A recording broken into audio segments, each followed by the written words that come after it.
अब उसको मत समझो, खोल दे क्या, ठीक है इतना खोलना पा बाहरी से खोल के आओ ना, फिर काटे में दिक्कत होता है। बोलिए अरे तो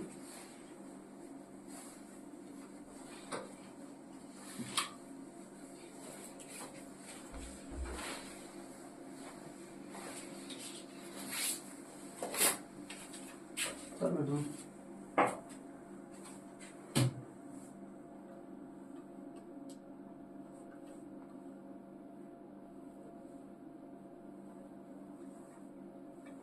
हेलो फ्रेंड्स, कैसे आप लोग? उम्मीद करते हैं आप लोग बढ़िया होंगे। गलती हो गई, काट लिया। हेलो फ्रेंड्स, कैसे आप लोग? उम्मीद करते हैं आप लोग बढ़िया होंगे, अच्छे होंगे, मस्त होंगे और स्वस्थ होंगे और अच्छे से पढ़ाई कर रहे होंगे, है ना। अब आप लोग के बोर्ड एग्जाम में मात्र कुछ ही समय बचा हुआ है, तो इसलिए आप लोग जोर तोर से लगिए, पूरी एनर्जी के साथ लगिए और अपने बोर्ड एग्जाम की तैयारी कीजिए, ठीक है ना।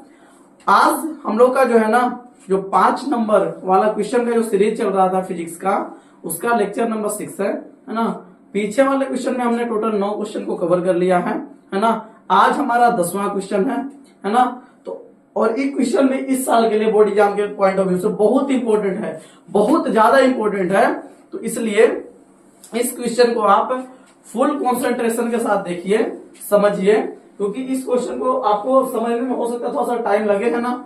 अगर आप इस क्वेश्चन को समझ गए तो आपको थोड़ा सा भी दिक्कत नहीं होने वाला है, ठीक है। तो चलिए क्वेश्चन को समझते हैं। क्वेश्चन क्या है? क्वेश्चन हमको बोला गया है बाबू कि किरचॉफ के नियमों को लिखें। पहले क्या हुआ? पहले किरचॉफ के नियमों को लिखे तथा समझाएं, ठीक है ना। किरचॉफ एक वैज्ञानिक थे, आपको पता होगा इसके बारे में, है ना।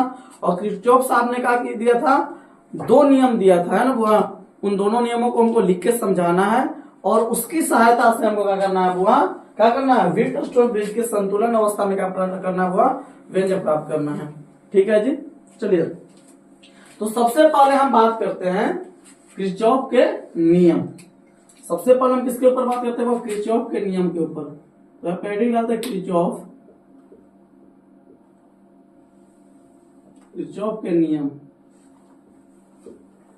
सबसे पहले किरचॉफ का नियम देखेंगे, ठीक है जी, क्योंकि नियम अगर पढ़ लेंगे तो कोई दिक्कत नहीं है। तो देखिए, किरचॉफ के अगर नियम के बारे में बात करें हम, तो किरचॉफ नामक जो वैज्ञानिक थे, उन्होंने टोटल 2 नियम दिया। क्या नियम दिया हुआ? किरचॉफ जो वैज्ञानिक थे उन्होंने क्या नियम दिया? 2 नियम दिया। और उन दोनों नियम का ही उपयोग करके हम क्या कर सकते हैं? वीट-स्टोन ब्रिज के संतुलन अवस्था में व्यंजक प्राप्त कर सकते हैं। जब तक हम दोनों नियम को नहीं समझेंगे तब तक हम वीट-स्टोन ब्रिज के संतुलन अवस्था में व्यंजक प्राप्त नहीं कर सकते हैं। तो इसलिए हमको क्या करना पड़ेगा? सबसे पहले उन नियमों को समझना पड़ेगा और तब समझ के हम क्या करेंगे? वीट-स्टोन ब्रिज के संतुलन अवस्था में क्या करेंगे? व्यंजक प्राप्त करेंगे, ठीक है। देखते हैं, तो वीट-स्टोन जो किरचॉफ साहब थे ना, किरचॉफ साहब, उन्होंने क्या नियम दिया? टोटल 2 नियम दिया। क्या नियम दिया? 2 नियम। तो सबसे पहले हम बात करते हैं उनका प्रथम नियम का, जो किरचॉफ साहब जो दिए थे। सबसे पहले हम बात करते हैं किरचॉफ के क्या नियम का? प्रथम नियम का। प्रथम नियम में किरचॉफ साहब क्या बोले कि अगर आपके पास चालकों का एक जाल है, बहुत बड़ा जाल है, मतलब जितना बड़ा लेना चाहिए आप ले सकते हैं। जाल का मतलब होता है जंक्शन। जाल का मतलब क्या होता है? जंक्शन। जंक्शन किसको बोलते हैं? तो जहां पे बहुत सारा, मान लीजिए कुछ वायर आके एक पॉइंट पे मिला, बहुत सारा वायर आके एक पॉइंट पे मिल रहा है, तो उसको अपन क्या बोलेंगे? चालकों का, उसको क्या बोलेंगे? जाल बोलेंगे। जैसे मान लीजिए यहाँ पे क्या है, आराम से समझिएगा। मान लीजिए यहाँ पे क्या है? कोई जंक्शन है। अब जंक्शन है तो वो इधर से बीच पे वायर आ रहा है, इधर से वायर आ रहा है, इधर से वायर आ रहा है, इधर से वायर आ रहा है, और भी आप वायर ले सकते हैं। हमने 4 लिया है, आपका मन करे 5 ले लीजिए, है ना। और इन वायरों में कुछ ना कुछ रेजिस्टेंस वगैरह होगा, है ना। चलिए, अब मान लीजिए ये पूरा जंक्शन है, इसको जहां पे सब वायर मिल रहा है, इस पॉइंट को बोलेंगे अपन जंक्शन। क्या बोलते हैं? जंक्शन। जंक्शन या बोल सकते हैं जाल, है ना। जो कि पॉइंट है ना जहां पे सब मिल रहा है, इसको बोलेंगे जंक्शन।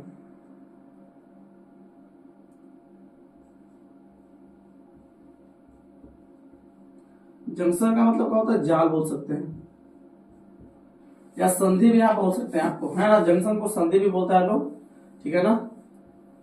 जंक्शन को क्या बोल सकते हैं अपन? संधि। संधि भी बोल सकते हैं अपन, ठीक है जी। अब यहाँ पे एक बात समझना है, क्या समझना है कि मान लीजिए चालकों का एक जाल था, ठीक है। तो किरचॉफ का प्रथम नियम ये बोलता है कि अगर चालक एक जाल है ना, तो उन चालकों के जाल में किसी एक बिंदु पर मिलने वाली जितना भी धारा है ना, अब ये सब वायर है, ये सब क्या है? वो वायर है। तो इस सब से कुछ ना कुछ करंट आ रहा होगा।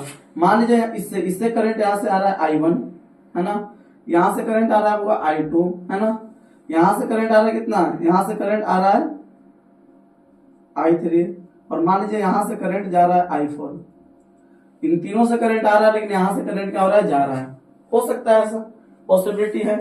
तो जो किरचॉफ का नियम है, प्रथम नियम क्या बोलता है कि चालकों के किसी जाल में, अगर आपके पास कोई चालक है, अगर कोई जाल है, कोई जंक्शन है, तो उसमें क्या है? वो जितना भी धारा है, एक बिंदु पर मिलने वाली जितना भी धारा है, सबका जो बीजगणितीय योग होगा, सबका जो बीजगणितीय योग होगा, वो सब कितना होगा? 0।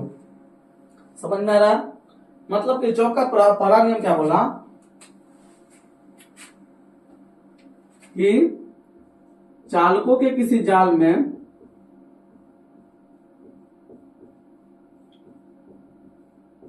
चालकों के किसी जाल में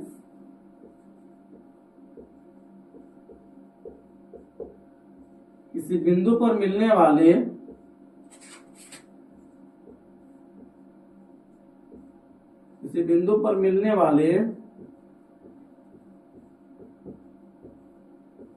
चालकों के किसी जाल में किसी बिंदु पर मिलने वाली सभी धाराओं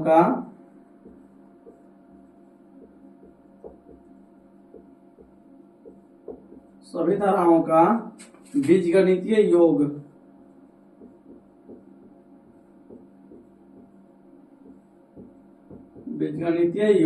कितना होता है? वह 0 होता है।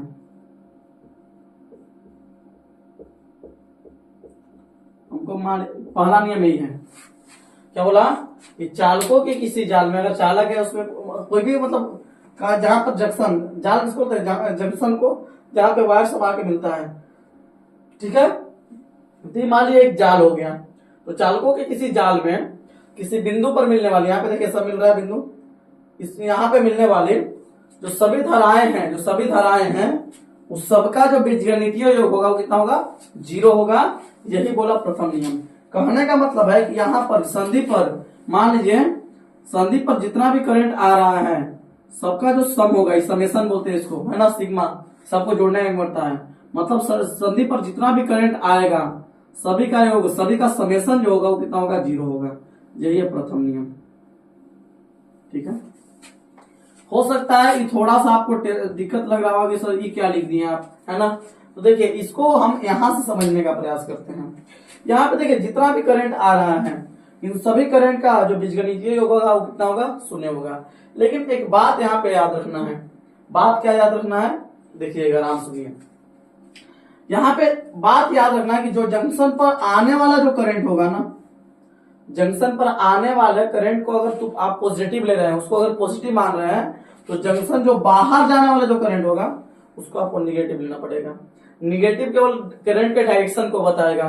निगेटिव क्या बताएगा? वो करंट के डायरेक्शन को। क्यों? क्योंकि यहाँ पे ये जो तीनों करंट है, I1, I2 और I3, ये तीनों करंट जो है ना जंक्शन पर आने वाला करंट है। यहाँ पे यह आ रहा है तीनों करंट, लेकिन जो I4 है जंक्शन से बाहर जा रहा है करंट, है ना। तो यहाँ पे अगर मान लीजिए सबको अगर जोड़ेंगे, तो अगर इन तीनों करंट को हम पॉजिटिव लेंगे, जंक्शन पर आने वाले करंट को अगर पॉजिटिव लेंगे, तो इस करंट को हम क्या लेना पड़ेगा? हमको निगेटिव लेना पड़ेगा।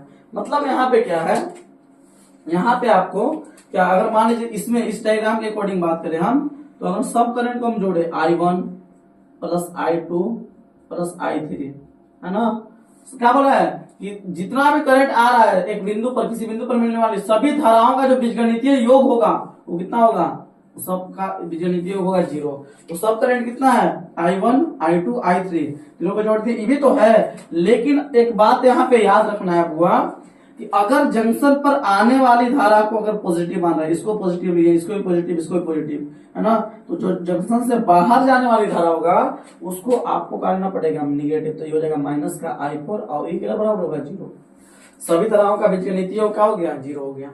तो अगर इसको यहां से अगर सोल्व करें हम, यहां से अगर सोल्व करें तो इसलिए यहां से I1 plus I2 plus I3 और प्लस माइनस माइनस का क्या हो जाएगा, I4 इक्वल टू 0 हो जाएगा। ठीक है ना, तो ये बात आप लोग याद रखिएगा। ठीक है, अगर इसको उधर भेज देंगे मेन रूप से तो यही है, लेकिन अगर इसको हम उधर भेज दें, अगर इसको हम उधर भेज दें, इसलिए यहां से जो I1 प्लस I2 होगा ना, I1 plus I2 plus I3 जो है ना वो बराबर क्या हो जाएगा, I4 का हो जाएगा। ठीक है जी, मेन बात हमको ये समझना था। तो ये है वो किरचॉफ का कौन नियम, प्रथम नियम। ठीक है, आराम से समझिए।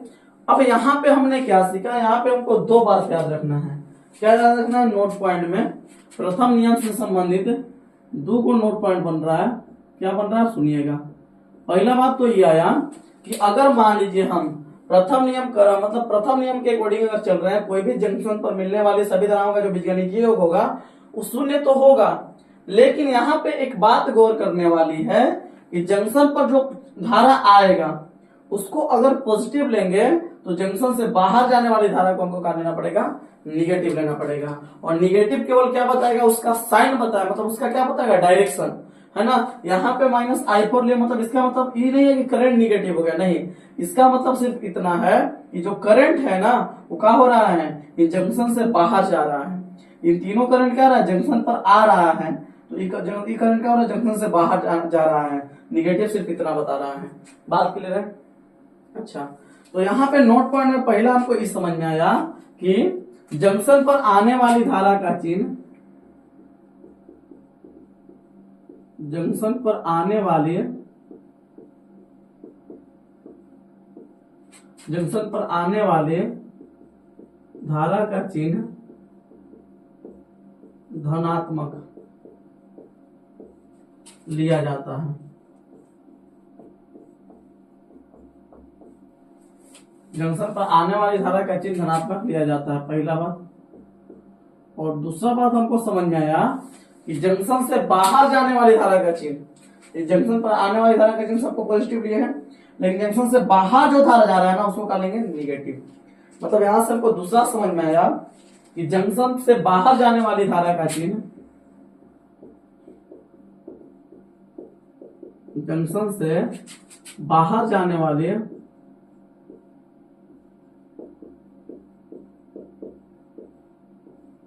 धारा का चिन्ह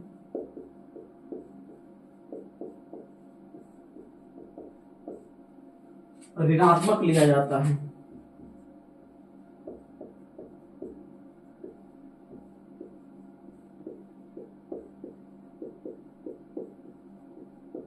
सही है, क्लियर है।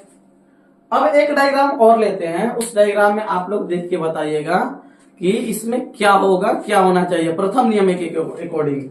मान लीजिए हमने एक डायग्राम ऐसा लिया, मान लीजिए यहाँ पे बहुत सारा, मान लीजिए यहाँ पे कोई जंक्शन था, एक वायर इधर से आया, एक इधर से आया, एक इधर से आया, एक इधर से आया, एक इधर से आया, एक इधर से आया, एक इधर से आया, एक इधर, मतलब किधर से भी वायर आ सकता है, कोई फर्क नहीं पड़ता है। यहाँ पे पूरा जंक्शन बना है ना। मान लीजिए इस वायर से करंट आ रहा है I1, इससे आ रहा है मान लीजिए I2, है ना, इससे आ रहा है I3, इससे इधर जा रहा है I4, है ना, इससे बाहर निकल रहा है I5, है ना, इससे आ रहा है I6, है ना, इससे I निकल रहा है I7 और इससे आ रहा है I8। ठीक है।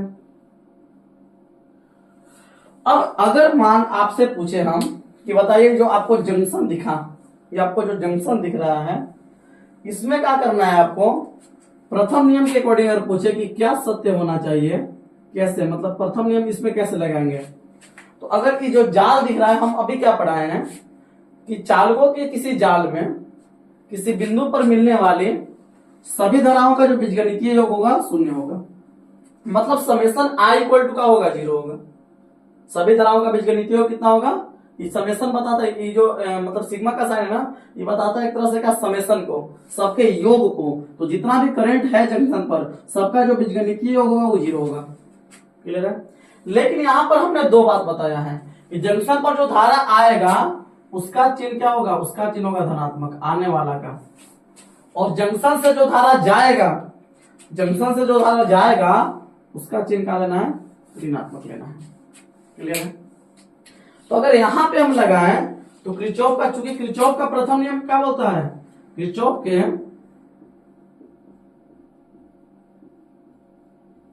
प्रथम नियम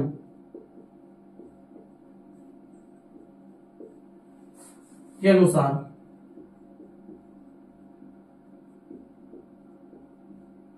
किरचॉफ के प्रथम नियम के अनुसार हम क्या जानते हैं, किरचॉफ के प्रथम नियम के अनुसार हम जानते हैं कि जो समेशन आई का जो वैल्यू होता है, समेशन आई जो होता है वो कितना होता है, 0 होता है। सभी धाराओं का बीजगणितीय योग 0 होता है। लेकिन अगर यहां पे हम देखें, यहां पे अगर इसमें इस जंक्शन पे अगर हम लगा रहे हैं तो यहां पे सबसे पहले देखिए कौन कौन धारा आ रहा है ना। मान लीजिए हम सबको जोड़ रहे हैं, क्या वो धारा मेरे पास 8 को टोटल है, जोड़िए। यहां से अगर देखते हैं हम, यहां से देखिए I1 देखिए पॉजिटिव रहेगा क्योंकि जंक्शन पर आ रहा है। फिर I2 को देखिए, I2 भी जंक्शन पर जा रहा है तो इसको भी क्या लेंगे, पॉजिटिव, प्लस का I2 प्लस। I3 को देखिए, I3 भी देखिए जंक्शन पर जा रहा है तो इसको ये भी क्या रहेगा, पॉजिटिव रहेगा, प्लस। I4 को देखिए, I4 क्या हो रहा है, तो I4 देखिए जंक्शन से बाहर जा रहा है और जंक्शन से जो धारा बाहर जाएगा उसका चिन्ह क्या लेना है, निगेटिव। तो यहाँ पे क्या हो जाएगा, माइनस का I4 लिखेंगे प्लस। 5 को देखिए तो I5 देखिए, I5 भी कहा जा रहा है, जंक्शन से बाहर जा रहा है तो इसको भी माइनस लेंगे तो माइनस का I5 प्लस। और कौन जा रहा है बाहर, I6 को देखिए, I6 जो है ना जंक्शन पर आ रहा है, जंक्शन पर आ रहा है इसको क्या लेंगे हम, पॉजिटिव, प्लस का I6 प्लस। I7 देखिए, I7 जो है ना जंक्शन से बाहर जा रहा है और I7 जब जंक्शन से बाहर जा रहा है तो इसको लेना पड़ेगा हमको निगेटिव, तो माइनस का I7 प्लस। अब क्या है, I8 को देखिए तो जंक्शन पर जा रहा है, तो जंक्शन पर जा रहा है तो हो जाएगा पॉजिटिव, I8 इक्वल टू हो जाएगा 0। सिंपल बातें ही है। समझ में आ रहा है बात, समझ में आ रहा है?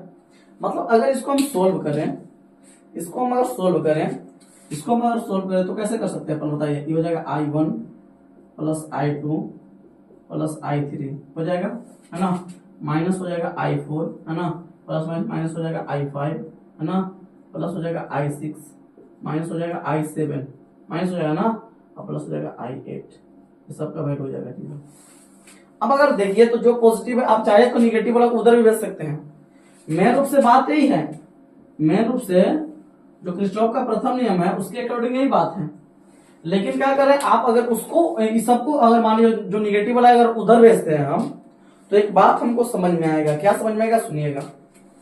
पॉजिटिव वाला है I1 तो I1 को छोड़ दिए, I2 प्लस I3 जो पॉजिटिव था। और कौन पॉजिटिव है, I6 तो प्लस का I6 को रख ले रह गए और प्लस का I8 को रख ले रह गए। बाकी कुछ साइड में किसको भेजते हैं, तो I4 निगेटिव है उधर चला जाएगा तो पॉजिटिव में I4 प्लस। ई माइनस में तो साइड जाएगा तो प्लस में तो I5 हो जाएगा, है ना। और ई माइनस में तो साइड जाएगा तो कैसे हो जाएगा, प्लस में जाएगा तो I7 हो जाएगा, ठीक है ना। और ई मेरे पास आया उधर भेजने के बाद। मतलब यहां से हमको क्या समझ में आ रहा है, यहां से हमको ये समझ में आ रहा है कि देखिए I1 I2 I3 I6 और I8 कौन कौन, I1 I2 ठीक है ना, I3 देखिए यहाँ पे, है ना, I6 किधर है बाबू, यहाँ पे I6, I8 है, इतना धारा है, ठीक है ना। उसके बाद हम ग्रीन से दिखाते हैं I4। देखिए I4 यहाँ पे है, ये I4 आपका। I5 करने हैं, I5 यहाँ पे है देखिए। उसके बाद I7 यहाँ पे है। अब यहाँ पे आप लॉजिकली पकड़ रहे होंगे कि जो I1 I2 I8 I5 और I6 जो है ना, इधर जो लिखा है ये सब धारा जंक्शन पर आने वाली, और I4 I5 और I7 ये सब क्या है, जंक्शन से बाहर जाने वाली धारा है। मतलब यहां से हमको एक नोट पॉइंट बन के ये आ रहा है इस नियम के अकॉर्डिंग कि जंक्शन पर आने वाली धारा का जो योग होता है ना, बीजगणितीय योग, वो जंक्शन से बाहर जाने वाली धारा के बीजगणितीय योग के बराबर होता है। फिर से सुनिए हम क्या बोल रहे हैं कि I1 I2 I3 I6 और I8, I1 I2 है ना, I3 की तरह I3 I6 और I8, ये सब जितना भी करंट आपको दिख रहा है, इस सब करंट जंक्शन पर आने वाली धारा है, जो रेड से हम गोल किए हैं। लेकिन I4, I5 और I7 ये सब क्या है, जंक्शन से बाहर जाने वाली धारा है। और यहाँ पे हम लॉजिकली देख रहे हैं, यहाँ पे क्लियर देख रहे हैं हम कि जंक्शन पर आने वाली धारा का बीजगणितीय योग जंक्शन से बाहर जाने वाली धारा के बीजगणितीय योग के बराबर है। मतलब यहां से हमको ये समझ में आया कि जंक्शन पर जितना धारा आएगा जंक्शन से उतना ही धारा बाहर चला जाएगा। ठीक है, क्या बोल रहे हैं, जंक्शन पर जितना धारा आएगा जंक्शन से उतना ही धारा बाहर चला जाएगा। मतलब यहां से एक बहुत बढ़िया नोट पॉइंट हम बना सकते हैं कि जंक्शन पर आने वाले, किसी जंक्शन पर आने वाली धारा का योग, क्या बोल रहे हैं, किसी जंक्शन पर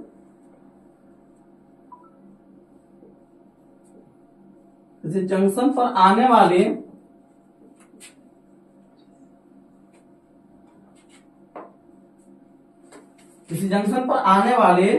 धाराओं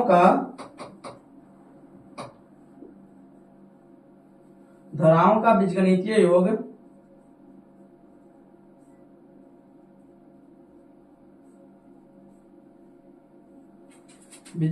योग जंक्शन से बाहर जाने वाले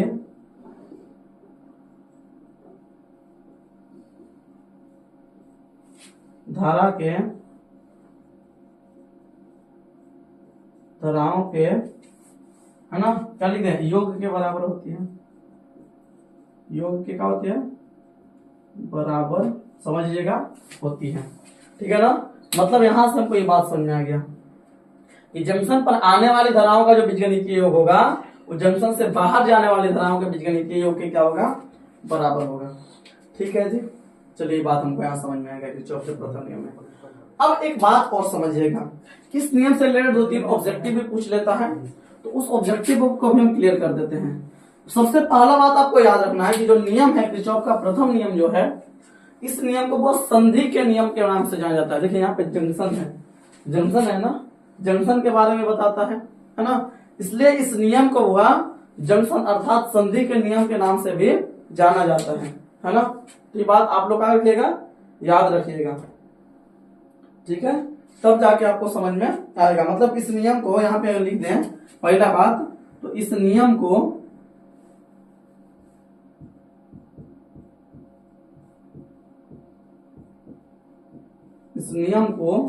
संधि के नियम के नाम से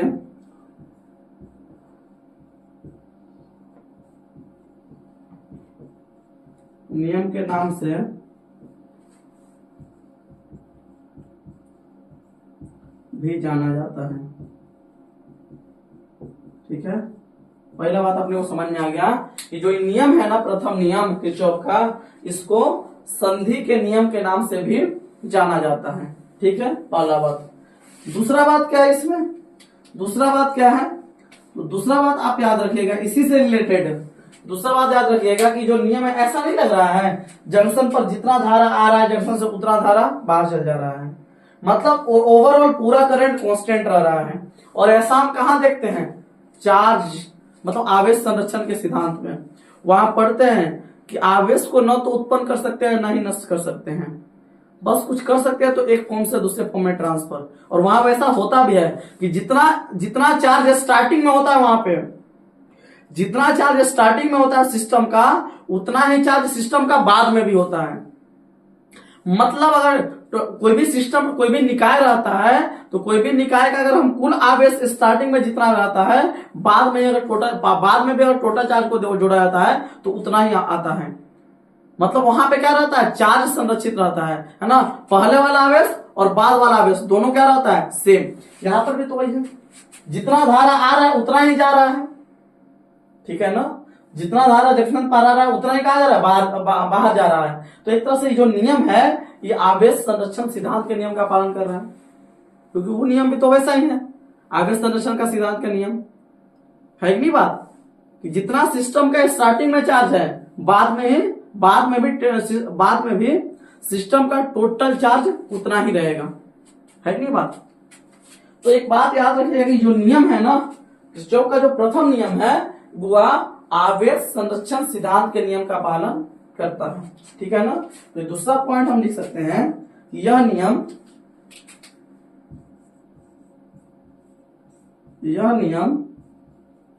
आवेश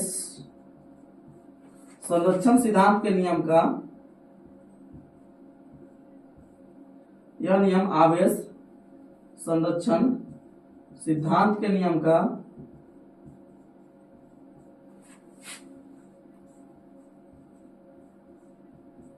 पालन करता है ना। ये बात आप लोग याद रखिएगा, दो बात है ना। तो यहां से जितना भी ऑब्जेक्टिव बन सकता है क्लियर कर दे। ऑब्जेक्टिव भी यहां से बनता है ना। तो यह जो नियम है ना, किरचॉफ का प्रथम नियम, ये आवेश संरक्षण सिद्धांत के नियम का पालन करता है। ठीक है। उम्मीद करते हैं आप लोग को बढ़िया से समझ में आया होगा किरचॉफ का प्रथम नियम। कोई डाउट है तो जरूर बताइएगा, है ना। अब हम चलते हैं किरचॉफ के सेकंड नियम की तरफ। ठीक है ना। सेकंड नियम पूरा ध्यान से समझिएगा। मिटा देते इसको हम।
चलिए अब समझते हैं हम किरचॉफ के द्वितीय नियम को। अब हमको क्या समझना है, प्रथम नियम समझ लिया, दूसरा आप समझना द्वितीय नियम।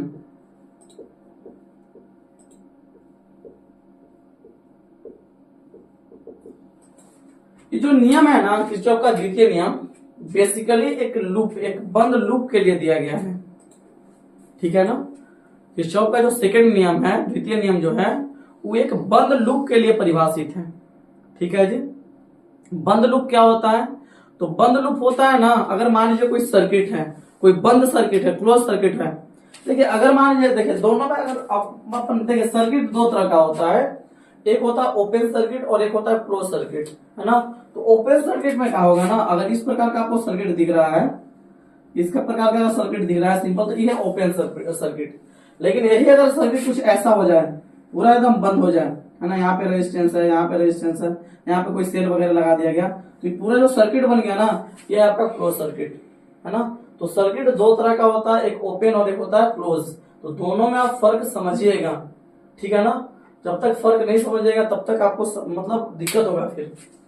तो द्वितीय नियम बेसिकली क्लोज सर्किट के लिए दिया गया, बंद लूप के लिए दिया गया है, या बंद परिपथ के लिए बोल सकते हैं आप। क्या दिया गया द्वितीय नियम, पहले लिखते हैं इसका स्टेटमेंट, फिर इसको समझते हैं। क्या बोला है द्वितीय नियम, बोला है कि किसी बंद परिपथ में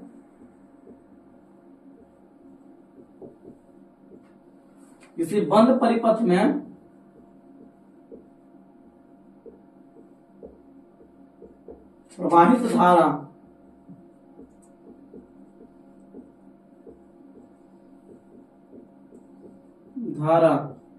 एवं प्रतिरोध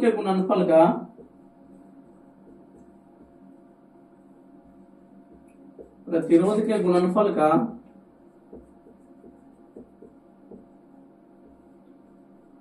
का बीजगणितीय योग है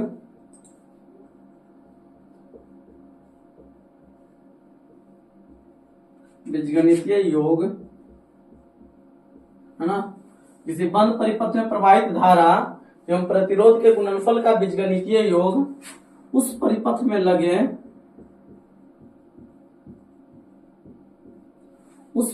लगे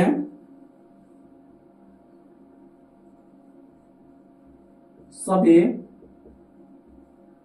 विद्युत वाहक बल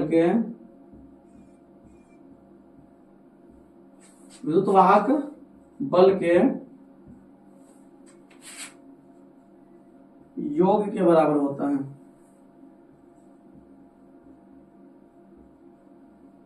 योग के बराबर होता है।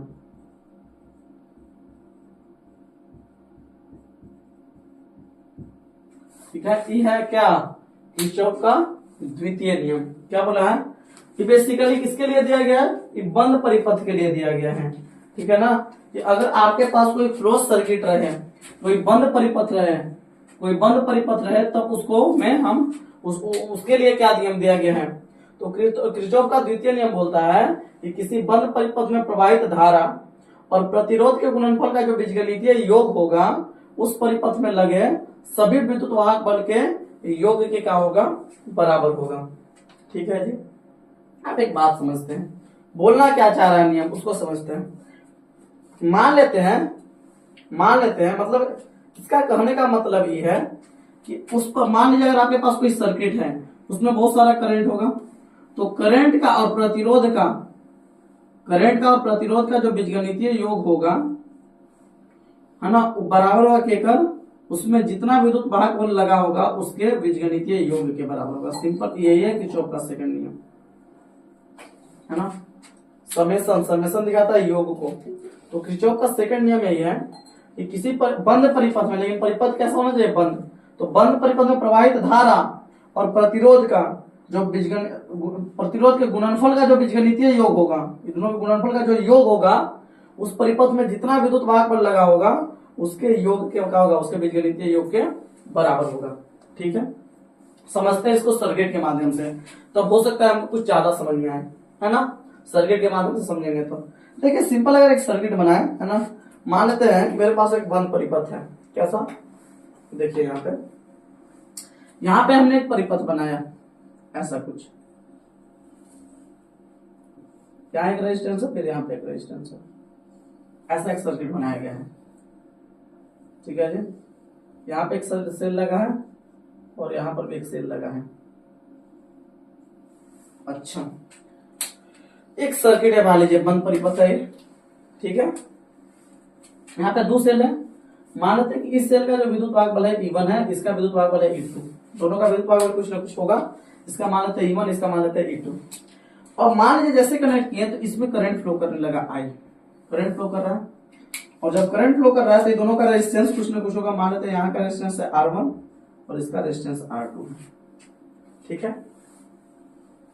ठीक है, अब मान लीजिए जो किरचॉफ का प्रथम नियम बोला है, किरचॉफ का जो नियम बोला है, सॉरी द्वितीय नियम बोला है, उसमें क्या बोला गया, उसमें बोला गया कि कोई भी अगर आपके पास बंद परिपथ है, तो देखिए ये क्लोज सर्किट है एकदम, ये बंद परिपथ है, ओपन नहीं है, ये क्लोज है। तो इस बंद परिपथ में जो प्रवाहित धारा और प्रतिरोध के गुणनफल, देखिए यहां से करंट आई चला तो इधर से भी करंट कितना चला होगा, यहाँ पे भी आई जाएगा और यहाँ पर भी आई जाएगा, क्योंकि करंट बट नहीं रहा है, यहाँ पे एक ही मार्ग है, और जब एक ही रास्ता है तो करंट सब सेम जाएगा। इस रेजिस्टेंस से भी आई करंट फ्लो होगा और इस करंट से इस रेजिस्टेंस से भी आई करंट फ्लो होगा। तो किरचॉफ का द्वितीय नियम बोला है क्या, कि जो बंद परिपथ है उसमें प्रवाहित धारा और प्रतिरोध के गुणनफल का बीजगणितीय योग, प्रवाहित धारा और प्रतिरोध के गुणनफल का बीजगणितीय योग, इस प्रतिरोध को नाम देते हैं R2, इसको R1 दिया, इसको बोलते हैं R2, है ना। प्रवाहित धारा और प्रतिरोध के गुणनफल का बीजगणितीय योग जो होगा ना, इस परिपथ में जितना विद्युत वाहक बल लगा होगा उसके बीजगणितीय योग के क्या होगा, बराबर होगा।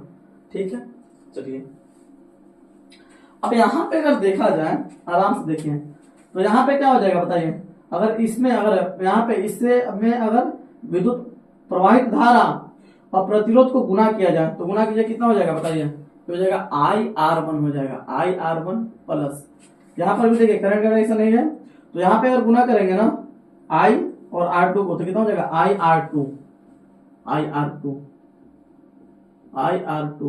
इन दोनों के मतलब प्रवाहित धारा और प्रतिरोध के गुणनफल का बीजगणितीय योग हो गया। इस परिपथ में लगे विद्युत वाहक बल के बराबर होगा, योग के बराबर। तो विद्युत वाहक बल क्या बोला इसमें, दो E1 और E2, तो इन दोनों के योग के क्या होगा, बराबर होगा। इन दोनों को बीजगणितीय योग के क्या होगा, ये बराबर होगा। यही है किरचॉफ का द्वितीय नियम, सेकंड नियम, ठीक है ना। किसी बंद परिपथ में प्रवाहित धारा, है ना, प्रवाहित धारा और प्रतिरोध के गुणनफल का जो बीजगणितीय योग है, उस परिपथ में लगे सभी विद्युत वाहक बल के बीजगणितीय योग के क्या होगा, बराबर होगा। क्लियर है, क्लियर है। अब सुनिए, और भी हमको सर्किट दे सकता है। मान लीजिए कुछ ऐसा सर्किट दिया, आराम सुनिए। मान लीजिए हमको एक ऐसा सर्किट दिया गया, सिंपल। मान लीजिए एक ऐसा सर्किट दिया गया, दिया जा सकता है सर्किट कैसा भी, कंफ्यूज नहीं होना है कुछ। आप अगर ढंग से समझे हैं नियम को, अगर ढंग से समझेंगे तो आपको थोड़ा सा भी तकलीफ नहीं होगा। मान लीजिए ऐसा सर्किट है, यहां पे एक रेजिस्टेंस जोड़ दिया गया, ठीक है, यहां पर भी एक रेजिस्टेंस जोड़ा गया, ठीक है ना, और यहां पर भी एक रेजिस्टेंस जोड़ दिया गया। अब मान लीजिए ऐसा सर्किट जब है, तो इसमें करंट फ्लो कर रहा होगा। मान लीजिए इसमें करंट फ्लो कर रहा है I1, है ना, इसमें करंट फ्लो कर रहा है I2, है ना, और मान लीजिए इसमें जो इधर से करंट फ्लो कर रहा है, मान लीजिए I3, यहां से ऐसे निकल रहा है करंट, ठीक है ना, यहां से ऐसे, तो इसमें से ऐसे निकलेगा, सपोज दैट यहां से ऐसे निकल गया, ठीक है, यहां से करंट ऐसे जा रहा है, ठीक है, कुछ मान लीजिए करंट आ रहा है या फिर जा रहा है, कैसे भी बना सकते हैं आप, उससे कोई फर्क नहीं पड़ेगा। ऐसा कुछ मान लीजिए मेरा सर्किट है। अब यहां पे एक बात आपको गौर करने वाली है, इसमें तो कोई विद्युत वाहक बल नहीं लगा है, इसमें कोई विद्युत वाहक बल नहीं लगा, हाँ लगा होगा इधर, लेकिन यहाँ पे अगर बात करें तो यहाँ पे कोई विद्युत वाहक बल नहीं लगा है। हाँ रेजिस्टेंस है यहाँ पे, मान लेते हैं कि यहाँ वाला जो रेजिस्टेंस है, इसको, इसका वैल्यू है R1, इसको R2 और इसको बोल देते हैं R3, ठीक है। तो यहां पर अगर देखा जाए किरचॉफ के द्वितीय नियम के अनुसार, तो सबसे पहले अगर इस प्रकार का आपको, अगर इस प्रकार को अगर आपका क्लोज सर्किट मिले, आराम सुनिएगा, अगर इस प्रकार का आपको क्लोज सर्किट मिले, तो आप इस सर्किट का एक डायरेक्शन ले लीजिए अपन अकॉर्डिंग, या तो आप क्लॉकवाइज ले लीजिए या फिर एंटी क्लॉकवाइज, डिपेंड आप पे करेगा, ठीक है ना। हम क्या बोल रहे हैं कि ऐसा सर्किट अगर कभी भी दिखे, तो सबसे पहले आप क्या कर लीजिए, इस सर्किट का आप एक डायरेक्शन निर्धारित कर लीजिए। तो मान लीजिए हमने क्या किया, इस सर्किट का एक डायरेक्शन लिया, इस सर्किट का एक डायरेक्शन क्या लिया, मान लीजिए इस सर्किट का डायरेक्शन हमने ऐसा लिया, क्लॉकवाइज। अब डायरेक्शन लेने का फायदा क्या है, डायरेक्शन लेने का फायदा यह है कि लूप के डायरेक्शन में जितना भी करंट होगा, आराम सुनिए, यहां पे एक बात नोटिस कीजिएगा, अगर हम डायरेक्शन ऐसे लिए हैं, तो इस लूप के डायरेक्शन में जितना भी करंट होगा उसको लेंगे पॉजिटिव, और लूप के डायरेक्शन के विपरीत दिशा में किसी का डायरेक्शन होगा तो उसको लेंगे निगेटिव। क्लियर है, फिर से सुनिए हम क्या बोल रहे हैं। सबसे पहले अगर इस प्रकार का अगर आपको क्लोज सर्किट मिले, तो इस सर्किट का सबसे पहले आप डायरेक्शन निर्धारित कीजिए। तो हमने इसका डायरेक्शन निर्धारित किया, डायरेक्शन निर्धारित करने के बाद, है ना, वो क्या करिए, लूप के दिशा में, लूप के डायरेक्शन की दिशा में जो भी करंट आएगा वो करंट रहेगा पॉजिटिव, और इसके विपरीत दिशा में जो करंट आएगा उसको लेंगे पर निगेटिव। अब देखिए, अब चलते हैं नियम पे। नियम क्या बोला है, किसी बंद परिपथ में प्रवाहित धारा एवं प्रतिरोध के गुणनफल का बीजगणितीय योग।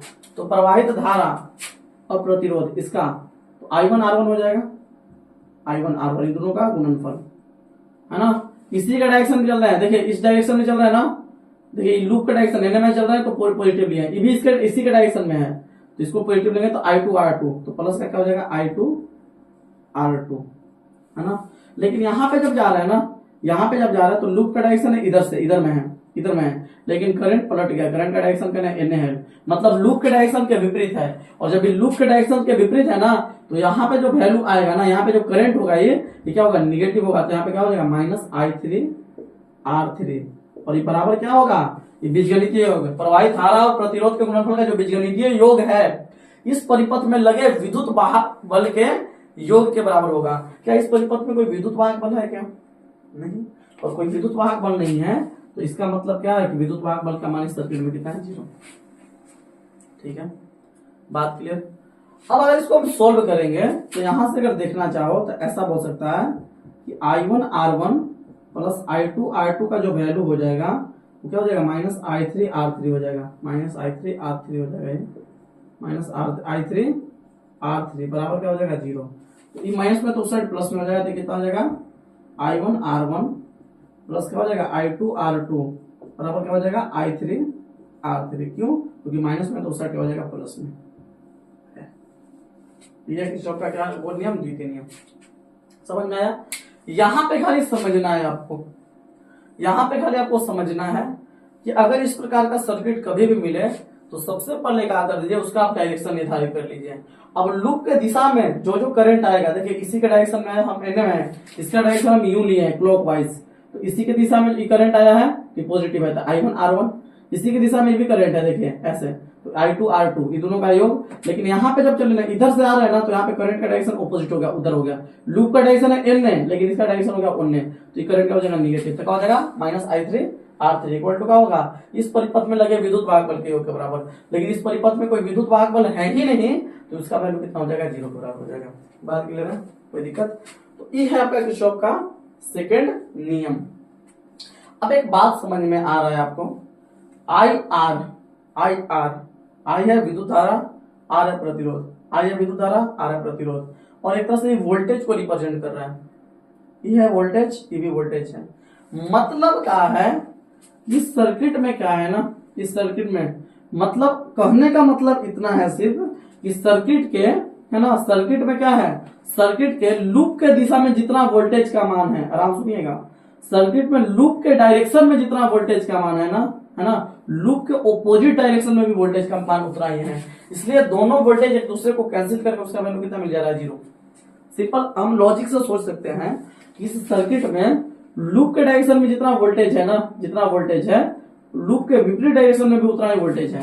मतलब जितना वोल्टेज इसमें क्लॉकवाइज है उतना ही वोल्टेज इसमें एंटी क्लॉकवाइज है, जिसकी वजह से ये पूरा लूप जो दिख रहा है, पूरा इसमें ओवरऑल पूरा वोल्टेज का मान कितना मिल रहा है 0। क्लियर है जी? बात समझ में आ रहा है? तो एक बात बताइए कि ऐसा नहीं हो रहा है कि मतलब एक तरह से यहाँ पे जो ऊर्जा है वो क्या रहा, संरक्षित रह रहा है। समझ में आ रहा है ना? तो आप याद रखिएगा ये बात कि जो किरचॉफ का जो सेकंड नियम होता है ना, वो ऊर्जा संरक्षण सिद्धांत के नियम का पालन करता है। तो यहाँ पे हमको, यहाँ से पहला बात हम समझ में आ गया हमको कि जो किरचॉफ का जो नियम होगा, द्वितीय नियम होगा, किरचॉफ का द्वितीय नियम, किरचॉफ का द्वितीय नियम, किरचॉफ का द्वितीय नियम ऊर्जा संरक्षण सिद्धांत के नियम का पालन करता है। ऊर्जा संरक्षण सिद्धांत के नियम का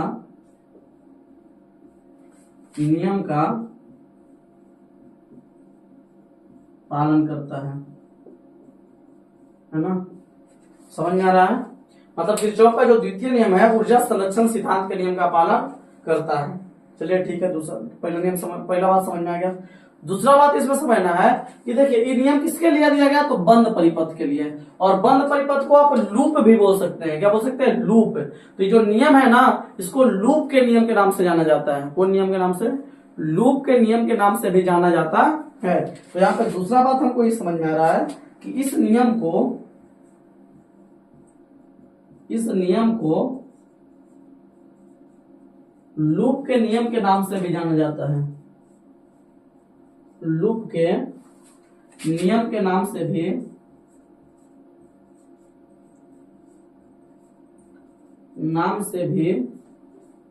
जाना जाता है। ठीक है ना? तो ये जो किरचॉफ का सेकंड नियम है, किरचॉफ का जो द्वितीय नियम है, इस नियम को हम लूप के नियम के नाम से जानते हैं। किसके नाम से जानते हैं बाबू? तो लूप के नियम के नाम से जानते हैं। बात क्लियर है? क्लियर है? चलिए ठीक। तो ये आपका हो गया किरचॉफ का नियम, पूरा ढंग से उम्मीद है समझ में आ गया होगा। अगर आप इन दोनों नियमों को ढंग से समझ लिए हैं तो आपको व्हीटस्टोन ब्रिज के संतुलन अवस्था में व्यंजक प्राप्त करने में थोड़ा सा भी दिक्कत नहीं होने वाला है। ठीक है जी? चलिए अब हम चलते हैं। क्या अब नियम तो समझ लिए, किरचॉफ के नियम को लिखे और समझ लिए, लिखे समझ लिए। उसके बाद अब क्या बोला है कि इन नियमों का उपयोग कर व्हीटस्टोन ब्रिज के संतुलन अवस्था में व्यंजक प्राप्त करना है।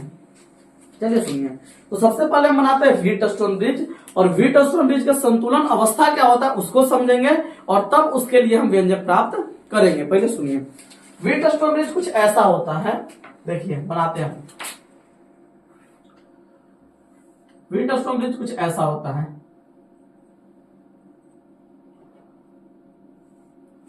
आप पहले बना लीजिएगा एक समानांतर चतुर्भुज बन गया, ठीक है ना। उसके बाद क्या करना है, इसके चारों भुजाओं में 4 प्रतिरोध लगा होता है, इसके चारों भुजाओं में क्या लगा है, 4 प्रतिरोध लगा है, ठीक है। एक प्रतिरोध यहां,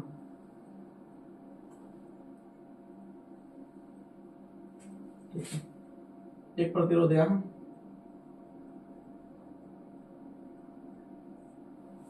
ठीक है, और एक प्रतिरोध यहां,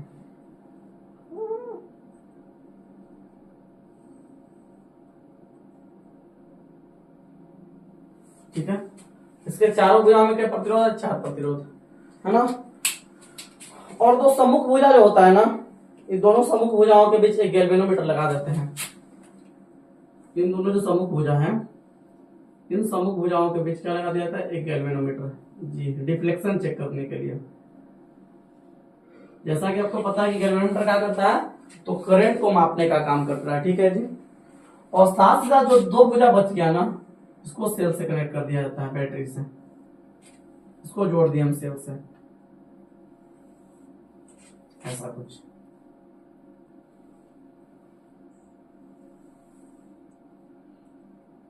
ठीक है ना। एक सेल से कनेक्ट किया, यहाँ पे सेल लगा दिए हम,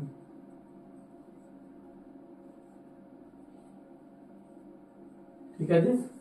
अब क्या हो गया, मान लीजिए पॉजिटिव टर्मिनल या निगेटिव टर्मिनल है ना।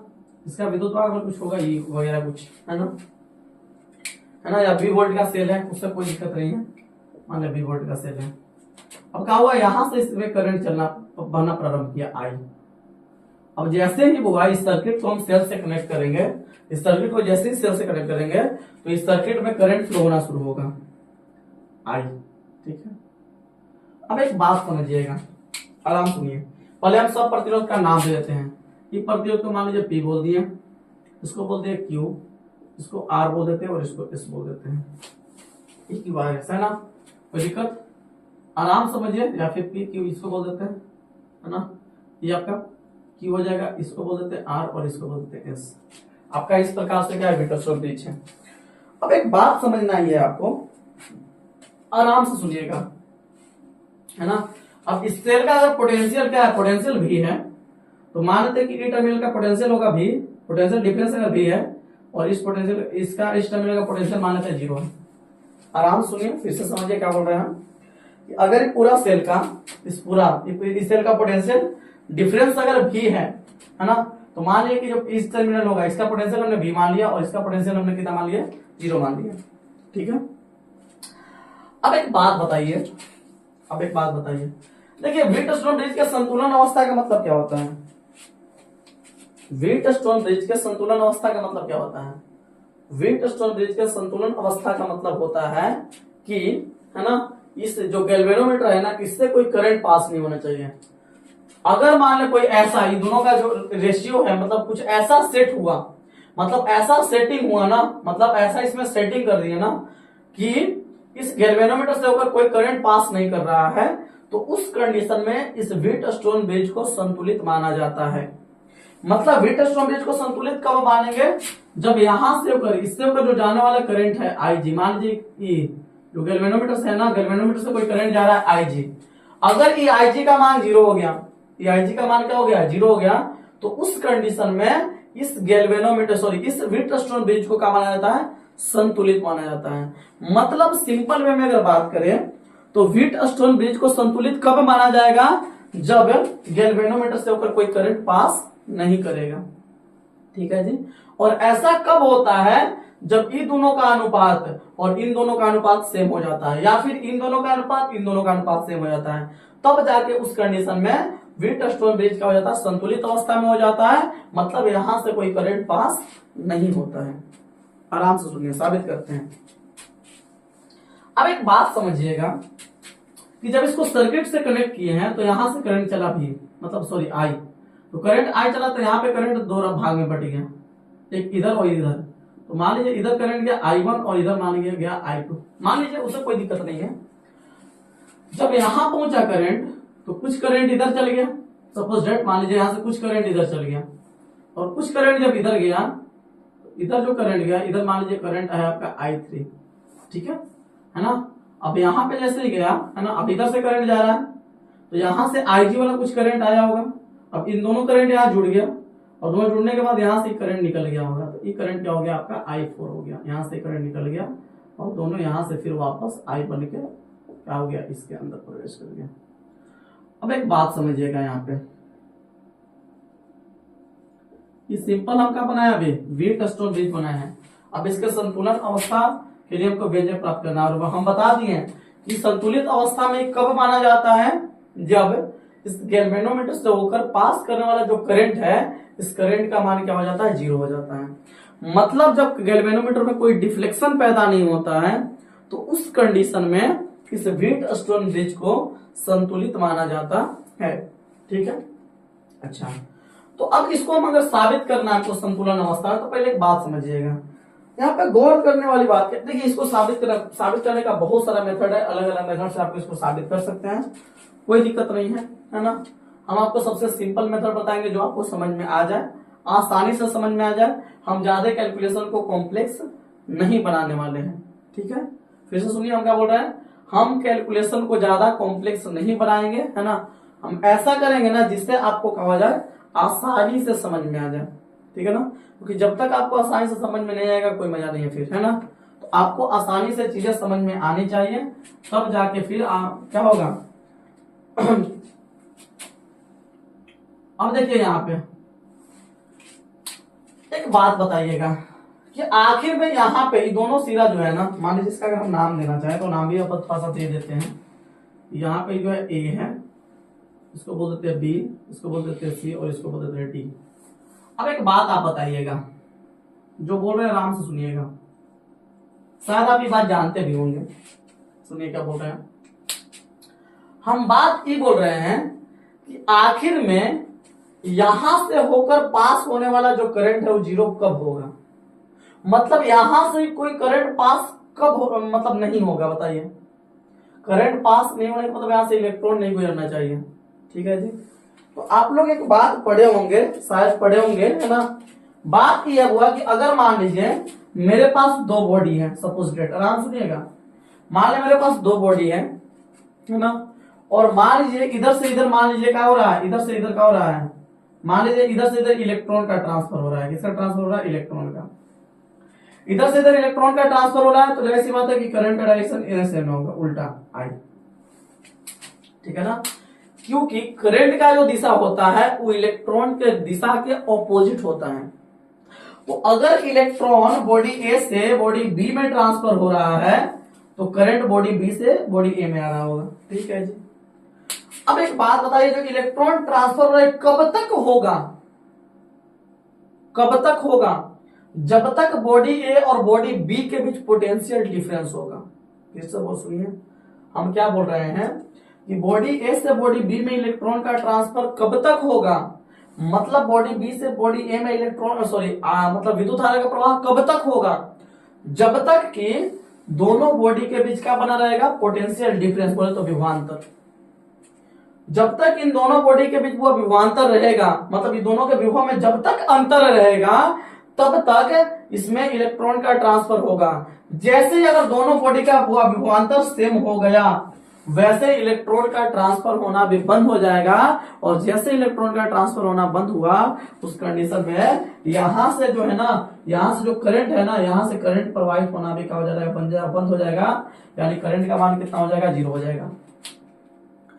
मतलब अगर इन दोनों बॉडी के बीच इलेक्ट्रॉन फ्लो नहीं कर, मतलब अगर इन दोनों बॉडी के बीच हम करंट फ्लो नहीं करवाना चाहते हैं तो ये तभी पॉसिबल है जब दोनों बॉडी का पोटेंशियल क्या हो, सेम हो। अगर दो बॉडी समान विभव पे है, दोनों का अगर पोटेंशियल सेम है, तो किधरों से आवेश का ट्रांसफर नहीं होगा। और जब आवेश का ट्रांसफर नहीं होगा तो जाहिर सी बात है कि कोई बॉडी से कोई बॉडी में क्या होगा, करंट भी जाने वाला नहीं है।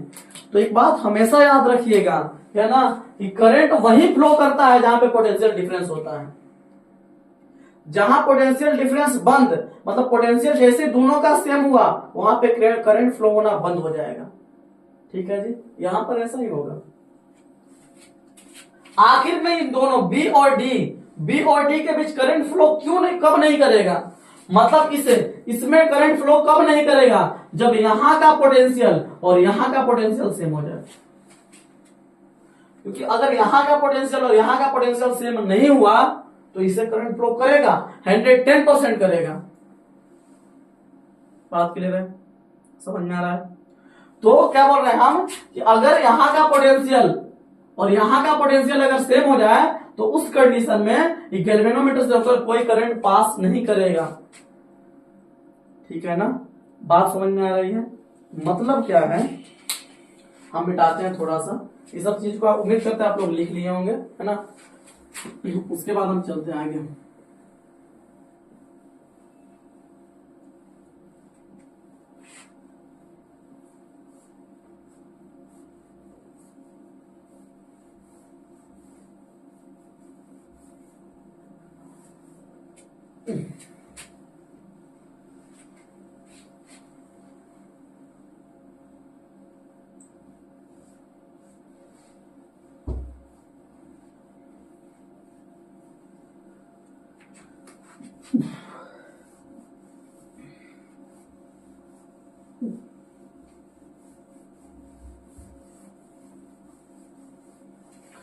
देखिए, आप चाहे ना इसको तुरंत साबित कर सकते हैं यहाँ का पोटेंशियल सेम करके, वरना लेकिन इसमें क्या बोला है कि बीच और शून्य बीच का संतुलन अवस्था प्राप्त करना है, लेकिन कब, इन नियमों का उपयोग करके। ठीक है, तो हम उस नियम से ही चलेंगे, है ना। आपको समझ में आ जाएगा, कंफर्म समझ में आ जाएगा। देखिए, अब अगर हम बात करें, मेरे पास दो जंक्शन है, जंक्शन पकड़ना है ना, क्योंकि नियम का किरचॉफ के नियम का उपयोग करके साबित करना है संतुलन अवस्था। और हम बता दिए कि संतुलन अवस्था में यहां से कोई करंट पास नहीं होगा, और यहां से करंट पास नहीं होने का मतलब यहाँ का पोटेंशियल क्या हो जाएगा, सेम हो जाएगा।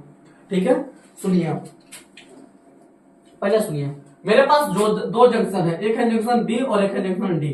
तो हम बात करते हैं जंक्शन बी के लिए। यहाँ पे देखिए करंट जा रहा है, करंट यहाँ जा रहा है I1।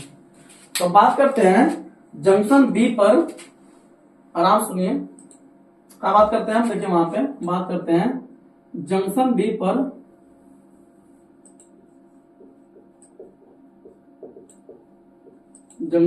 पर केकरा से, किरचॉफ के प्रथम नियम से।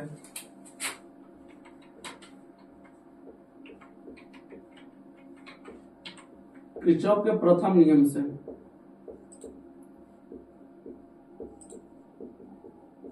तो किरचॉफ के प्रथम नियम से चलेंगे।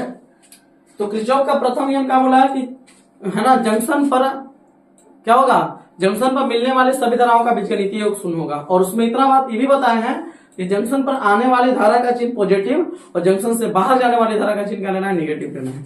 तो यहाँ पे अगर जंक्शन बी को पकड़े हम, तो बताइए यहाँ पे कौन कौन करंट आ रहा है खाली I1, जा रहा है दो करंट IG और I3। तो इन सबका बीजगणितीय योग 0 होगा, इसका चिन्ह तो पॉजिटिव होगा, मतलब I1 पॉजिटिव होगा प्लस, लेकिन जाने वाला दो गो है, एक I3, तो इसका चिन्ह नेगेटिव लेंगे तो माइनस का I3 हो जाएगा, प्लस जाने वाला एक और है IG, तो इसका भी चिन्ह क्या हो जाएगा, नेगेटिव हो जाएगा, इक्वल टू क्या हो जाएगा, 0। तो बीजगणितीय योग 0 होगा सबका। अब यहाँ पे एक बात नोटिस करना है, क्या हो जाएगा, I1 माइनस I3 और माइनस IG इक्वल टू 0 हो जाएगा।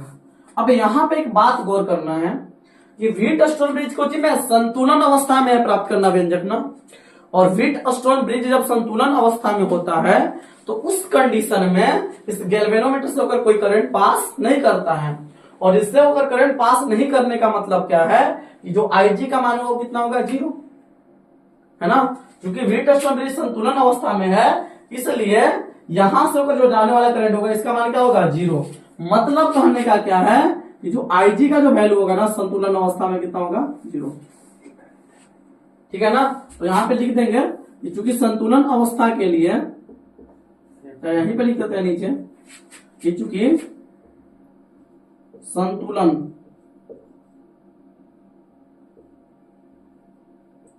अवस्था में क्या होगा, संतुलन अवस्था में जो होगा ना IG का जो वैल्यू होगा वो 0 होगा। और जब IG 0 हो गया तो यहाँ पे IG का वैल्यू रखिए। तो IG का वैल्यू जब 0 रखेंगे तो यहां से क्या हो जाएगा I1 माइनस का I3 प्लस माइनस का 0, यहाँ पे माइनस का क्या हो जाएगा 0 इक्वल टू क्या हो जाएगा 0। अब ये माइनस में तो साइड प्लस में, इसलिए यहां से I1 बराबर क्या हो जाएगा I3 का हो जाएगा। इसको मान लेते हैं समीकरण फर्स्ट, I1 बराबर I3। कहा चले, जंक्शन डी पर चले हैं। उसी प्रकार जंक्शन डी के लिए अगर बात करें हम, जंक्शन किसके लिए, डी के लिए। सुनिए हम बात करते हैं हम जंक्शन डी के लिए। तो अगर जंक्शन डी पर चले हम तो जंक्शन डी पर क्या हो जाएगा बताइए। तो यहां पर भी देखिए, यहां पर अगर जंक्शन डी पर देखें तो यहाँ पे क्या करंट आ रहा है, 2 करंट आ रहा है, एक IG आ रहा है और एक I2 आ रहा है, लेकिन I4 जा रहा है। तो यहाँ पर भी मिलने वाली सभी धाराओं का बीजगणितीय योग शून्य होगा।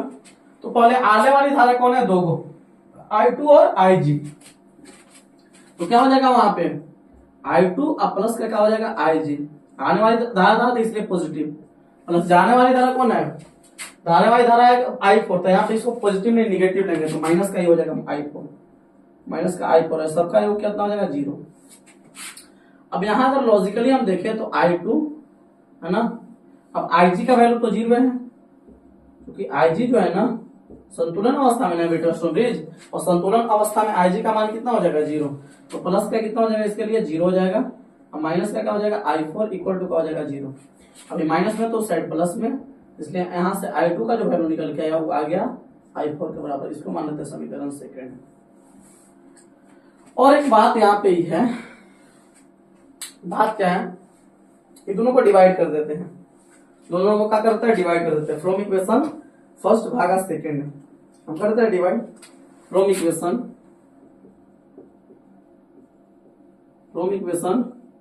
फर्स्ट भागा सेकेंड।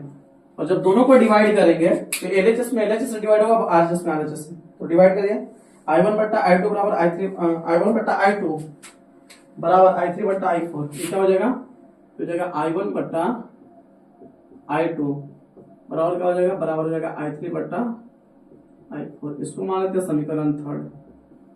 ठीक है ना, क्या आ गया I1 बट्टा I2 बराबर I3 बट्टा I4, I1 बट्टा I2 बराबर I3 बट्टा I4 बराबर आ गया।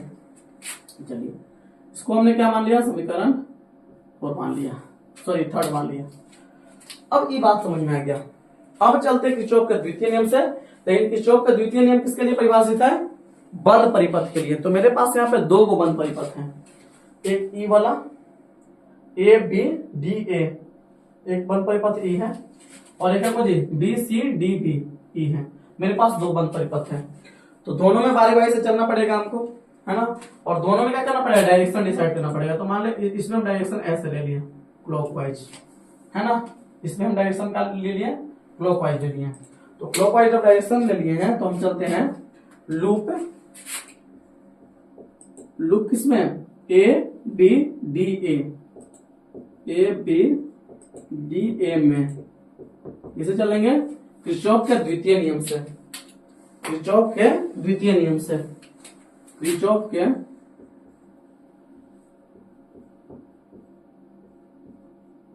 के द्वितीय नियम से। किरचॉफ के जब द्वितीय नियम से हम चलेंगे तो क्या किरचॉफ का द्वितीय नियम क्या बोला है कि बंद परिपथ में प्रवाहित धारा और प्रतिरोध के गुणनफल का बीजगणितीय योग जो होगा उस परिपथ में लगे विद्युत वाहक बल के बीजगणितीय योग के बराबर होगा। तो यहाँ पे देखिए लूप के डायरेक्शन में चल रहे हैं, यहां से चलना शुरू कर रहे हैं, लूप के डायरेक्शन में करंट है तो पॉजिटिव, तो I1 P हो जाएगा, क्या हो जाएगा I1 इंटू P, तो I1 P हो जाएगा प्लस। यहाँ पे अगर जा रहे हैं ना, यहां से है तो EB करंट क्या है, EB करंट जो है ना लूप के डायरेक्शन में, तो EB पॉजिटिव और इसका रेजिस्टेंस मान लेते हैं जी, तो IG इंटू G हो जाएगा, है ना। ये कितना हो जाएगा आई जी इंटू जी, हमने गैल्वेनोमीटर का रेजिस्टेंस जी मान लिया प्लस, लेकिन यहाँ पे जब गया ना तो यहाँ पे करंट का डायरेक्शन उल्टा हो गया, लूप तो इधर में आ रहा था लेकिन करंट इधर हो गया, उल्टा हो गया, तो इस करंट को निगेटिव लेंगे तो माइनस आई टू इंटू क्यू हो जाएगा, ठीक है, प्लस नहीं, यहाँ पे क्या हो जाएगा, यहाँ पे हो जाएगा माइनस आई टू इंटू क्यू, आई टू इंटू क्यू बराबर क्या हो जाएगा, जीरो हो जाएगा, है ना। जीरो क्यों हो जाएगा, क्योंकि इस परिपथ में कोई विद्युत वाहक बल नहीं लगा है, और इसमें कोई विद्युत वाहक बल नहीं लगा है, तो मतलब क्या हो जाएगा, इस सबका योग मतलब जीरो के बराबर हो जाएगा, ठीक है ना। अब सुनिए, एक बात बताए थे हम कि यहाँ पे जो आईजी का वैल्यू है, करंट जो है आईजी जो है वो क्या है, जीरो है, क्योंकि जो आईजी का मान है ना, गैल्वेनोमीटर से पास होने वाला जो करंट है वो कितना है, जीरो है। तो आईजी का मान अगर जीरो है तो यहाँ पे अगर रखेंगे तो हो जाएगा आई वन इंटू पी, है ना, प्लस ई तो जीरो हो जाएगा, क्योंकि जीरो में जी इससे गुना करें तो जीरो, और प्लस माइनस माइनस क्या हो जाएगा, आई टू इंटू क्यू हो जाएगा, बराबर क्या हो जाएगा, जीरो। ये काम करते हैं, तो I one into P minus में तो उस साइड क्या हो जाएगा, आई टू इंटू क्यू, आई टू इंटू क्यू, इसको नीचे लेके आ जा, नीचे कहाँ लेके आ जा, नीचे, इसको नीचे लेके आएगा तो इसलिए क्या हो जाएगा आई वन बट्टा आई टू, आई वन बट्टा आई टू हो जाएगा ना, आई वन बट्टा आई टू, नीचे चला गया, इसको नीचे भेज दो तो क्या हो जाएगा, क्यू बट्टा पी, आई वन बट्टा नीचे रहेगा तो आई टू, इधर क्या क्यू बट्टा पी, ये मिल गया हमको आई वन बट्टा आई टू का मान, आई वन बट्टा आई टू बराबर क्या आ गया, क्यू बट्टा पी आ गया, ठीक है जी, आगे। अब चलते हैं इस लूप में, ई वाला लूप में, इसमें भी चले किरचॉफ के द्वितीय नियम से, तो इसमें भी लूप का डायरेक्शन हमको डिसाइड करना पड़ेगा, तो हमने लूप का डायरेक्शन डिसाइड कर दिया ई। आप चाहे तो कोई भी ले सकते हैं डायरेक्शन, उधर में हैंडी क्लॉकवाइज ले सकते हैं, हम क्लॉकवाइज लेते हैं, तो हम चलते हैं लूप किसमें, लूप देखिए loop B C D B, B C D B, है ना, तो हम चलते हैं loop D C D B में, चलेंगे वही किरचॉफ के द्वितीय नियम से, किसे चलेंगे, किरचॉफ के द्वितीय नियम से,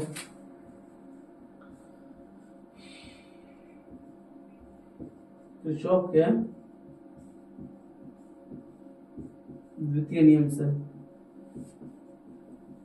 ठीक है, किरचॉफ के द्वितीय नियम से चल रहे हैं, तो किरचॉफ के द्वितीय नियम से अगर इसमें चलेंगे तो अगर यहां से देखिए चलना शुरू कर रहे हैं तो ये लूप के डायरेक्शन में करंट है, देखिए इधर में लूप का डायरेक्शन लिया है, तो लूप के डायरेक्शन में करंट है तो ये पॉजिटिव हुआ था, I three into R, I three into R कितना हो जाएगा, हो जाएगा I three into R positive है, प्लस ये लूप का डायरेक्शन में चल रहे हैं ऐसे यूं, तो ये करंट देखिए ऑपोजिट हो गया, लूप का डायरेक्शन इधर है लेकिन करंट क्या हो गया, ऑपोजिट, तो माइनस हो जाएगा ना, माइनस आई फोर इंटू एस हो जाएगा, कितना हो जाएगा, माइनस का आई फोर इंटू एस हो जाएगा, है ना, प्लस यहां से चल रहा है तो देखिए ये भी करंट क्या है, लूप के ऑपोजिट है, लूप का डायरेक्शन ऐसे है, ऐसे ऐसे, करंट क्या है नीचे, तो यहाँ पर भी ऑपोजिट है तो यहाँ पर भी क्या हो जाएगा, माइनस है, तो माइनस आई जी इंटू जी हो जाएगा, माइनस का आई जी इंटू जी मान लेते हैं, इसका रेजिस्टेंस जी हमने मान लिया है, ये क्या बराबर होगा, ये बराबर होगा जीरो के, क्यों बराबर होगा जीरो के, क्योंकि इस परिपथ में कोई विद्युत वाहक बल नहीं लगा है ना, बात क्लियर है।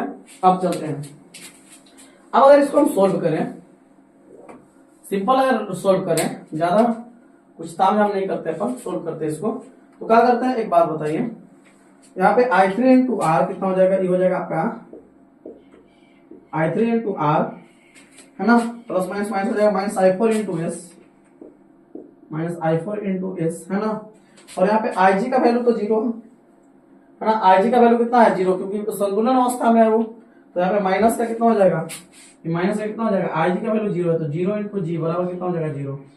क्यों ऐसा लिख रहे हैं, क्योंकि आई जी का जो वैल्यू है ना, आई जी का जो वैल्यू कितना है, जीरो है, ठीक है ना, संतुलन अवस्था में ना है ना, तो संतुलन अवस्था में अगर वीटरस्टोन ब्रिज है तो यहाँ पे आई जी का वैल्यू जीरो होगा, इससे कोई करंट पास नहीं होगा, ठीक है।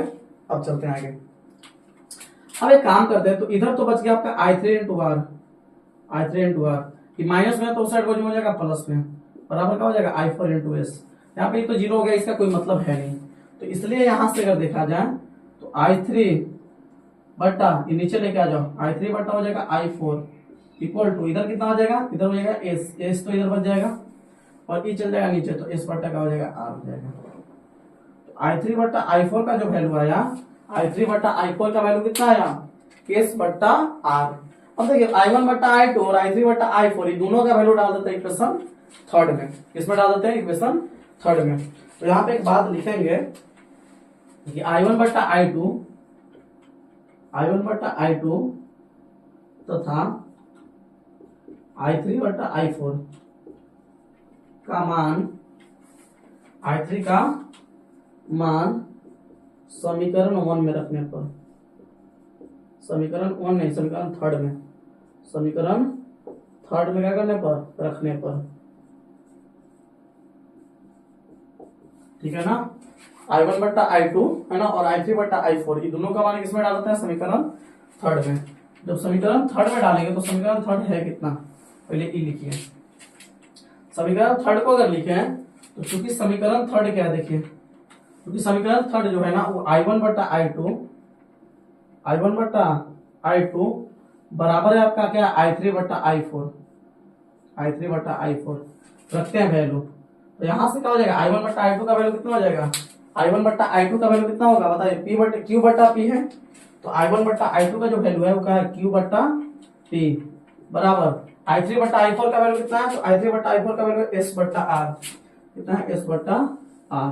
यही है व्हीट स्टोनेज के संतुलन अवस्था में व्यंजक, मतलब Q बट्टा P, Q और P ये दोनों का अनुपात और S और R ये दोनों का अनुपात अगर देखिए अगर वो सेम आ जाता है तो समझ जाइए व्हीट स्टोनेज संतुलन अवस्था में है। या फिर इसको उल्टा पुल्टा करता है, E अपॉन E, वैसे भी कर सकते हैं। इसको अगर पलटेंगे तो ऐसा भी हो सकता है कि P बट्टा जो Q होगा ना, P बट्टा Q तो E भी पलटेगा ना, बराबर क्या हो जाएगा, R बट्टा S। तो E भी हो सकता है ना, या करके आप कर सकते हो, E होगा या फिर E होगा, है ना। तो अगर व्हीट स्टोनेज संतुलन अवस्था में रहेगा तो E बट्टा E और E बट्टा E का जो अनुपात आएगा वो क्या आएगा, सेम आएगा।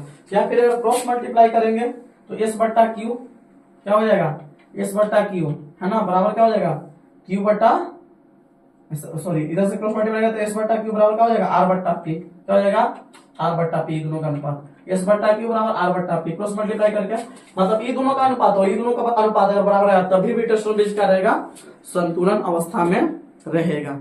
बात समझ में आ रहा है। तो यहाँ से और भी आप रिलेशन निकाल सकते हैं, है ना, क्रॉस मल्टीप्लाई कर करके, है ना, जैसे हम निकाल के दिखाएं तो आप क्रॉस मल्टीप्लाई करते हैं तो क्या हो जाएगा, या फिर यहाँ पे एक और क्या हो जाएगा, या एक और चीज हो जाएगा कि इधर देखते हैं, ऐसा हो जाएगा S बट्टा Q बराबर क्या हो जाएगा, S बट्टा Q बराबर R बट्टा P, ये भी हो सकता है ना, S बट्टा Q बराबर R बट्टा P। या फिर ऐसा भी हो सकता है, इसको पलटेंगे, या फिर ऐसा भी हो सकता है आपको, इसको पलटेंगे तो Q बट्टा S बराबर P बट्टा R, Q बट्टा S बराबर क्या हो जाएगा, P बट्टा R, है ना, ये पलट जाएगा तो P बट्टा R हो जाएगा।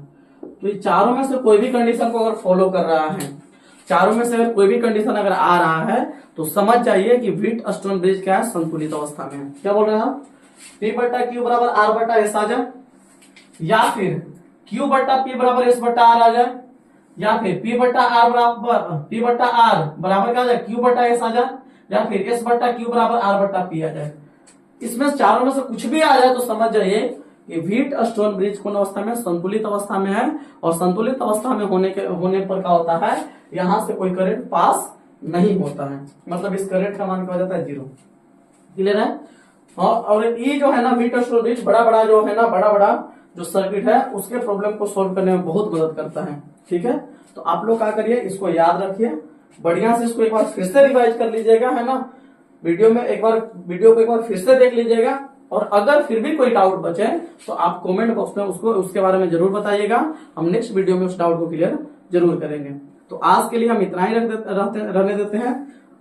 हमारा जो क्वेश्चन था, ये क्वेश्चन नंबर मेरा 10 था। ये कितना नंबर क्वेश्चन था वो, तो आज जो है क्वेश्चन ना, ये मेरा क्वेश्चन नंबर 10। ठीक है, तो आज के लिए इतना ही रहने देते हैं। तब तक के लिए गुड बाय, जय Hind, best of luck, thank you. हाँ, और एक बात और बताइए, हमारे द्वारा जो पढ़ाया गया कंटेंट अगर अच्छा लग रहा है ना तो चैनल को सब्सक्राइब जरूर कीजिए और वीडियो को लाइक करना नहीं भूलिएगा। ठीक है ना, तो आप लोग का ये भी एक टास्क है, और वीडियो को ज्यादा से ज्यादा शेयर कीजिए, है ना, ताकि चैनल का क्या हो, सपोर्ट हो। ठीक है जी, चलिए फिर मिलते हैं कल के क्लास में। Thank you.